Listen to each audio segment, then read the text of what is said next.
Hey, what's up, everybody? Knuckles here. This is my uppercut for this week. Pierre-Luc Dubois. Should he come to Montreal? Ooh, man, Ken Hughes gonna have he has a tough one to deal with here because listen, everybody wants him here. Well, not everybody, but a lot of people want him here. Being a kid from Quebec, come in, wear the red, white, and blue, and hopefully, if he comes here, be able to reach his potential. Now, saw him in Columbus. There were some issues there. Played when he wanted to. There were some times he had some issues, but showed great promise. And listen, a very good player. I think one of the most difficult things in the NHL is to be consistent. It goes to Winnipeg. Didn't start off great.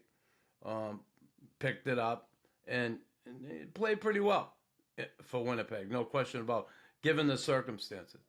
Um, do the Habs want to spend that kind of money? 8 years. It's going to be at 8 years. It's a sign and trade. Winnipeg is going to have to sign him and trade him.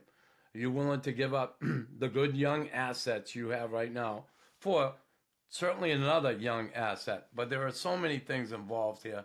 Uh, this kid coming home, yeah, he's a big, strong kid, can skate, can play. The pressure of playing here in Montreal, can he deal with it? I remember Jonathan Drouin when he ended up coming here, getting traded here. And I remember the interview before he ever stepped on the ice for the Habs. And they talked to him about the pressure of playing in Montreal, being a local kid. And he said, oh, that's no problem. I'll be able to deal with it. Well, not so much. So, you got to take into account that you're going to be able to deal with that pressure night in and night out, that player. One.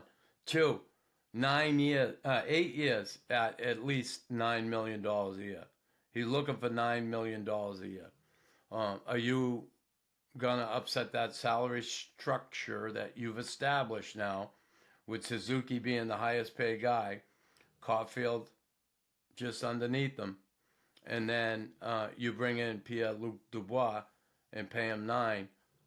What does that look like? Now, some people may say that's fine. Others, not so much. I um, I don't know if I'd be willing to take the risk of giving what you're going to have to give to get him and just upset um, this rebuild in a way.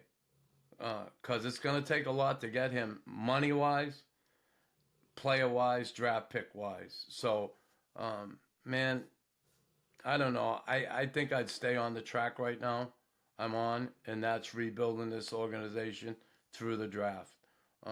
They have some good young players, have some years here to develop. Um, I hope.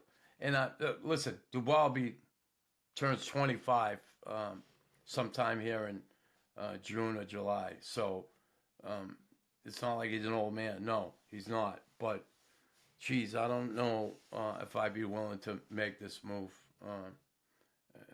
There's certainly there's risk in every move, but this one, the money, the number of assets you have to give up to get this guy, I don't know if I'd be willing to do it.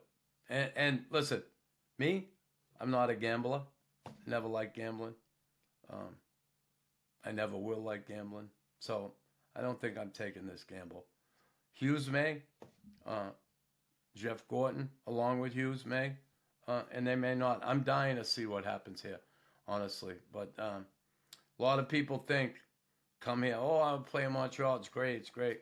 Man, it's a difficult place to play. Why do you think Martin Lapointe, when he's a free agent, went to Boston instead of Montreal? Kid from Quebec. Didn't want to be here. Too much pressure playing in this city. And money might have had something to do with it. Well, actually, I think he was going to get the same money here in Montreal, but didn't want to deal with the pressure. Look, Vin LeCavier, right? There was talk of a trade to come here. I don't know what went on there. Everybody thinks, oh, come back and play in Quebec. Not the easiest place to play. I've seen it chew up a lot of guys, and but who knows? Who knows? We'll never. We're either gonna find out or we'll never know. Hey everybody! Thanks for listening to Raw Knuckles podcast. Please like, follow, and subscribe.